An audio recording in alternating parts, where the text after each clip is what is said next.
Bonjour à tous, je suis Toxico et bienvenue dans cet épisode 2 de ma série de tutoriels sur OBS Studio pour vous apprendre à devenir un streamer compétent et professionnel. Tout d'abord, si vous n'avez pas encore vu mon premier épisode, je vous conseille très fortement d'aller le voir puisque c'est vraiment la base pour devenir streamer, à savoir évaluer sa connexion, si on peut streamer et évaluer les compétences de son PC pour savoir si on peut streamer. Voilà en gros les bases de l'épisode 1. Cliquez sur la fiche qui apparaît en haut à droite de votre écran, ça vous redirigera directement sur ma vidéo et revenez sur celle-ci après. Donc dans cette vidéo on va voir l'interface, on va également voir les paramètres d'encodage, de streaming de vidéos, etc. Je passerai par contre pour ce qui est des paramètres d'enregistrement parce que OBS peut également permettre d'enregistrer des vidéos, mais ça je ne reviendrai pas dessus parce que c'est pas le sujet de la vidéo et de la série. Si vous n'avez pas encore le logiciel, eh bien il vous suffit de dérouler la description et d'aller voir, je vous ai mis le lien pour le télécharger, c'est très rapide et n'est pas lourd. Et ensuite il vous suffira donc de le lancer. Nous voici donc sur le logiciel OBS. Si c'est la première fois que vous le lancez, vous n'aurez rien, vous aurez juste un écran noir à ce niveau là, là où moi il y a mon retour de vidéo on va dire. C'est simplement parce que moi j'ai déjà tout configuré parce que je fais des lives et donc là j'ai mes scènes. Ici c'est mon écran de fond pour quand je suis en facecam par exemple. Pour ce qui est de l'interface, et bien à gauche en fait vous voyez que vous avez écrit scène. C'est ici que vous allez créer, en fait c'est une sorte de dossier. Et à l'intérieur vous avez source et c'est là que vous allez mettre tous vos sous-dossiers en fait, tous vos fichiers qui vont aller dans le dossier scène on va dire. Comme par exemple votre périphérique de webcam, de capture vidéo, tous vos liens en fait pour avoir par exemple les alertes etc. Mais ça on verra ça un peu plus tard. Donc nous ce qui va nous intéresser principalement ça va être les paramètres premièrement. Donc vous voyez à droite vous avez commencer le streaming, mode studio, paramètres etc. Du coup on clique sur paramètres. Voilà la page que ça nous ouvre. Alors si vous voulez avoir ce que vous de base il est blanc OBS, donc en général dans le thème vous mettez dark et il deviendra noir. Je trouve que c'est un peu plus stylé. Le mode sombre c'est vraiment pas mal à la mode en ce moment d'ailleurs. Donc ensuite en général nous n'avons rien à toucher en tout cas pour ce qui est du stream etc. Après à vous d'aller voir s'il y a des préférences que vous voulez appliquer. Ce qui va commencer à nous intéresser, c'est dans l'onglet Flux. C'est ici que vous allez dire à OBS de streamer sur telle plateforme, par exemple sur Twitch, par exemple sur Restream.io, par exemple sur YouTube. Voilà. Donc dans le type de diffusion, c'est simplement mettre service de streaming. Et voilà. Donc dans le service, c'est à vous. C'est là que vous allez sélectionner soit Twitch, soit YouTube, soit Mixer, soit Dailymotion, des choses comme ça. Personnellement ici j'ai Restream.io parce que tout simplement j'utilise ce site qui me permet de stream sur YouTube et sur Twitch en même temps. Là, afficher tous les services, je vous le conseille, sinon il n'y a que ça. Donc je vous conseille de l'afficher si vous ne trouvez pas votre service à vous. Pour ce qui est du serveur, j'habite en Europe, donc EU. Et ici, moi j'ai laissé de base, c'était London. C'est un bon serveur qui me convient bien. À vous de sélectionner le vôtre. Je pense que ce sera EU également. La clé de stream. Alors, qu'est-ce que c'est? En fait, c'est comme un mot de passe qui va dire au OBS. Voilà, c'est sur cette chaîne-là qu'il faut que tu ailles diffuser. C'est sur cette chaîne-là qu'il faut que tu ailles live. Pour la trouver, il n'y a vraiment rien de plus simple. Si vous êtes sur Twitch, alors vous allez faire comme ça. Une fois sur Twitch, vous allez en haut à droite, sur la petite flèche à côté de votre pseudo. Vous cliquez sur tableau de bord. Une fois arrivé sur votre tableau de bord, il vous suffira à gauche de sélectionner paramètres. Nous voilà donc sur paramètres et ici vous voyez qu'il y a écrit clé de flux. Il vous suffit de cliquer dessus et voilà, une sous-fenêtre s'affiche et là vous cliquez sur afficher la clé de Steam. Vous dites que vous acceptez, enfin que vous comprenez et votre clé s'affiche. Ici vous suffira simplement de la copier, de retourner ici dans OBS et de la coller à cet endroit là, de faire appliquer. C'est aussi simple que ça. À partir de ce moment là, OBS c'est donc si vous voulez stream sur Twitch, sur YouTube ou quoi, et sur quelle chaîne, donc ça c'est fait. Ce qu'il faut maintenant faire c'est configurer la résolution, le débit qu'on va envoyer à OBS etc. Pour ça vous allez dans l'onglet sortie et en haut dans mode de sortie vous allez sélectionner le mode avancé pour qu'on ait plus de paramètres. Vous allez aller dans streaming premièrement et dans encodeur vous mettez alors. C'est là que j'en reviens à ma première vidéo, je vous expliquais que soit on peut encoder sur notre processeur, soit sur notre carte graphique. Si votre carte graphique est compatible, et bien dans encodeur vous aurez l'option NVENC H264. C'est également ça qui vous montre si votre carte graphique est compatible ou pas dans la fiche des caractéristiques de votre carte graphique. Ici moi je vous avais dit qu'elle était disponible mais que je l'utilisais pas parce que mon processeur est plus puissant. J'ai donc sélectionné x264 qui correspond en fait à mon CPU, à mon processeur. Vous allez ensuite cocher imposer les paramètres d'encodage du service de streaming. Pour ce qui est de la mise à l'échelle, alors c'est pas obligé d'en mettre une. Personnellement là c'est sélectionné mais je vais le désélectionner. Ça c'est à vous de voir, il faut faire des tests. Mise à l'échelle en gros bah, c'est le nombre de pixels, en gros c'est soit du 1920 par 1080 soit du 1080 par 720, voilà en gros. Mais on y reviendra par rapport à la vidéo après, on y reviendra juste après. Pour ce qui est du contrôle du débit, alors bah c'est CBR, normalement ça il est de base vous laissez, et c'est là que votre connexion va entrer en compte. Je vais pas vous afficher tous les détails puisque la première vidéo est là pour ça, mais en gros dans débit vous allez mettre voilà, c'est super simple en fait. Donc rappelez-vous, je vous avais dit on va faire en sorte que le stream prenne 80% de notre connexion, et donc on va en laisser 20 pour pouvoir surfer sur internet, aller sur des jeux online, etc. Donc prenons mon exemple, hein, c'est le plus simple je pense, j'ai à peu près 1 mégabit de débit montant. On va prendre un outil de tous les jours, la calculatrice. Vous l'avez sur votre PC, vous en sortez, je sais pas, c'est pas obligatoire, hein, mais bon, c'est juste pour vous illustrer la chose et que vous comprenez. J'écris donc 1000 pour 1000 mégabits. Si vous avez 2 mégabits, vous écrivez 2000, si vous avez 3000, vous écrivez 3000, etc. On va faire ça fois 0,8 qui correspond à en fait 80% de... En gros, vu qu'on va en utiliser 80%. Et si on regarde le résultat, moi ça m'affiche 800. Vu qu'on va en prendre 80%, ça donne 800 mégabits sur les 1000 que j'ai. Sauf que le truc c'est que vu que je suis à peu près à 1000, c'est à dire que c'est pas exact, des fois je suis à 0,80, des fois je suis à 0,94, moi je vais pas mettre 800, je suis descendu à 750 comme vous pouvez voir, parce que j'ai testé 800, ça n'allait pas dans les jeux, je laguais, etc. J'ai juste baissé de 50 en moins, et c'est parfait. Voilà, la qualité franchement j'ai pas vu de différence, ça reste un peu pixelisé. Donc voilà, si vous voyez que ça lag un peu en ayant fait ce calcul, il vous suffit de baisser d'un petit peu, de 20, de 50, et ça devrait le faire. Voilà en gros comment faire, je vais prendre un exemple, si vous avez 2000 de débit, et bien vous écrivez 2000, vous faites x 0,8 toujours, ça ne change pas, et donc ça vous donne 1600 ici, donc je vous conseille de mettre dans les 1500, 1550, ou même 1600 et de faire les tests. 1500 c'est quand même un bon débit déjà, je vous rappelle qu'avec ça vous pouvez streamer en 720p. Et de la case utiliser une taille buffer personnalisée, je vous conseille de ne pas l'utiliser, je vois pas trop l'intérêt. En gros si vous le sélectionnez vous pourrez mettre la taille du tampon. Moi ici c'est en personnalisé à la 800, mais si je décoche en gros ça prend la même taille que le débit, normalement ça suffit largement. Ici l'intervalle d'image clé par seconde, de base c'est 0, nous on va mettre 2 pour qu'il y ait, puis en fait c'est ce qui est conseillé par YouTube. Et donc moi j'applique ça également pour Twitch, sachant que je stream sur YouTube et sur Twitch en même temps, j'applique ça, ça me suffit très bien. 2 c'est à dire que c'est en auto, enfin 0 de base c'est à dire que c'est en auto, moi je mets 2, ça suffit très bien.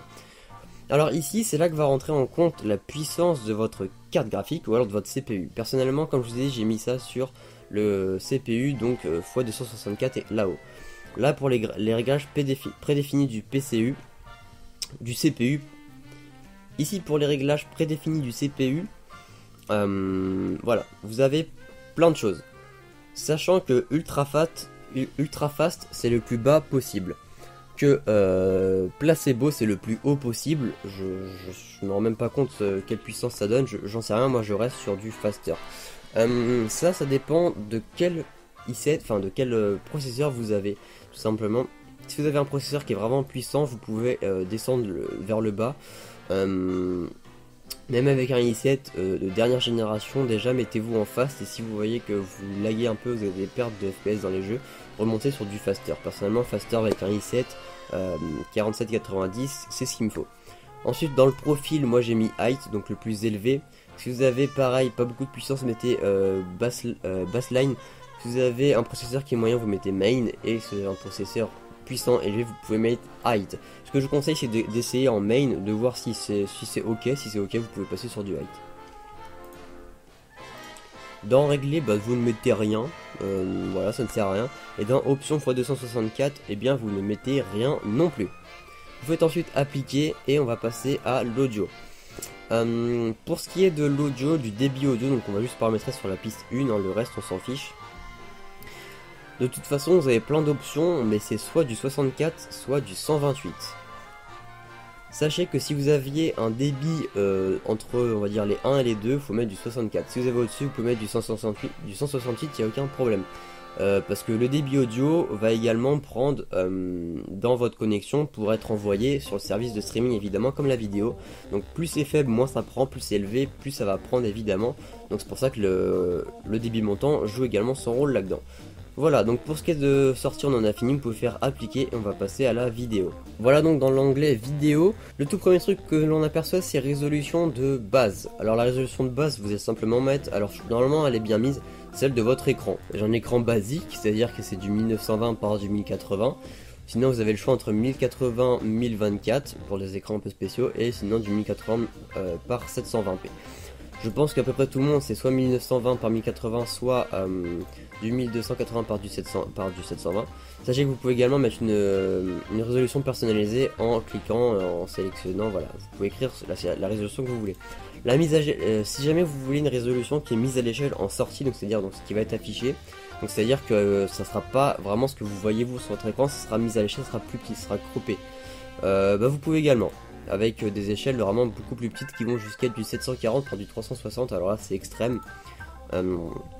Personnellement j'en ai pas mis puisque ça marche très bien comme ça. Là c'est pareil, je peux pas faire des trucs sur mesure, ça vaut de faire des tests. Ici dans le filtrage de la mise à l'échelle vous allez mettre du bicubique. Et dans les valeurs FPS communes c'est soit vous allez, alors bon, moi j'ai mis du 30, mais en France normalement c'est du 29 en fait, enfin en France, en Europe même, soit du 29 soit du 59. Voilà, moi, après vous avez le choix entre 10, 70, franchement n'essayez pas, hein. Le minimum c'est du 29, le maximum c'est du 60, voilà. Donc moi j'ai resté en 30 et on reste comme ça. Vous avez ensuite l'onglet raccourci clavier qui est vraiment utile pour ne pas avoir, par exemple si vous avez qu'un seul écran, même moi avec deux écrans je m'en sers des raccourcis clavier. Si vous avez un seul écran, et bien sur votre écran vous avez, je sais pas, votre jeu par exemple, donc vous pouvez pas afficher votre OBS, il est en arrière-plan mais vous ne l'avez pas. Donc si jamais vous avez besoin, je sais pas, de mute votre micro, de désactiver votre caméra, de changer de scène, il vous suffit simplement de mettre des raccourcis clavier ici, d'appuyer dessus sur votre clavier ou même sur la souris, ça fonctionne aussi. Et comme ça se fait automatiquement, c'est stylé. En plus pour les changements de scène vous avez des petites transitions en fond de vue, vraiment très propre. Bon ça j'ai pas détaillé, c'est à vous d'aller voir, franchement je peux pas faire grand chose pour vous, c'est chacun personnalise comme il en a envie. Dans les paramètres avancés, niveau priorité du processus, vous pouvez soit mettre que le processus a une priorité assez haute, soit basse. Donc moi voilà, comme vous pouvez voir j'ai mis le plus haut. Évidemment ça se joue encore, est-ce que votre CPU est puissant, est-ce qu'il ne l'est pas, est-ce que ce que vous faites comme streaming ça prend beaucoup sur le CPU, est-ce que ça prend pas beaucoup sur le CPU. Ça c'est toujours la même chose, moi j'ai mis en haut parce que mon CPU me le permet. Le mieux c'est d'essayer, je vous conseille d'essayer en haut aussi, en haute plutôt, en priorité haute, parce que même si votre CPU n'est pas très puissant, si vous avez bien écouté ce que je vous dis dans les autres onglets, normalement haut ça pourrait peut-être passer. Si ça fonctionne pas, évidemment vous rabaissez, voilà, aussi simple que ça. Ensuite vidéo rendue, tout ça on ne change pas, à part espace de couleur. Pour le streaming, ce qui est conseillé par YouTube c'est du 709, donc on met du 709. Ici on reste en partiel. Dans l'audio on ne touche à rien non plus. Le truc utile ça peut être juste à la fin dans la carte réseau. C'est à dire que bon, moi je laisse par défaut parce que j'en ai qu'une, mais il y a des personnes qui peuvent par exemple avoir plusieurs box reliées au fait au même câble Ethernet ou des choses comme ça, ou alors des box 4G. Et bien là c'est à vous de sélectionner sur quelle box qui est chez vous, vous voulez que le réseau soit pris, donc sélectionnez la meilleure si vous en avez plusieurs. Non, laissez par défaut si vous n'en avez qu'une. Vous pouvez activer le mode faible latence, franchement vous ne verrez pas vraiment de différence. Mais c'est toujours mieux de l'activer, normalement l'activer ça ne prend pas plus de ressources, sauf si vraiment vous êtes vraiment dans le bas de l'échelle niveau performance. Désactivez-le si vous voyez que ça galère un peu, mais normalement je pense pas que si jamais vous avez des galères ça devrait pas vraiment venir de ça. Activer le nouveau code réseau et effectivement vous pouvez également l'activer si ce n'est pas déjà fait. Simplement petit détail, je vais retourner dans l'onglet sortie puisque j'avais dit que je montrerai vite fait pour les cartes graphiques également. Pour ce qui est de l'onglet enregistrement, j'ai dit que je passerai à côté. Si vous voulez savoir comment faire, vous avez plein d'autres tutos sur YouTube évidemment. Donc voilà, si vous sélectionnez NVENC H264, c'est votre carte graphique qui va faire tout le taf en fait. Et donc vous n'aurez aucune chute de FPS dans vos jeux, puisque le processeur lui ne taffera pas du tout plus que la normale. Pareil, vous sélectionnez imposer les paramètres d'encodage du service. Et en fait c'est exactement la même chose au niveau des paramètres. Après vous sélectionnez CBR, dans le débit vous mettez exactement pareil, le stop c'est 2500 mais moi c'est censé être du 750. Ça c'est exactement la même chose, hein. Que ce soit carte ou pas, la connexion prendra autant, donc vous mettez exactement pareil avec le même calcul. Intervalle d'image on met du 2 aussi.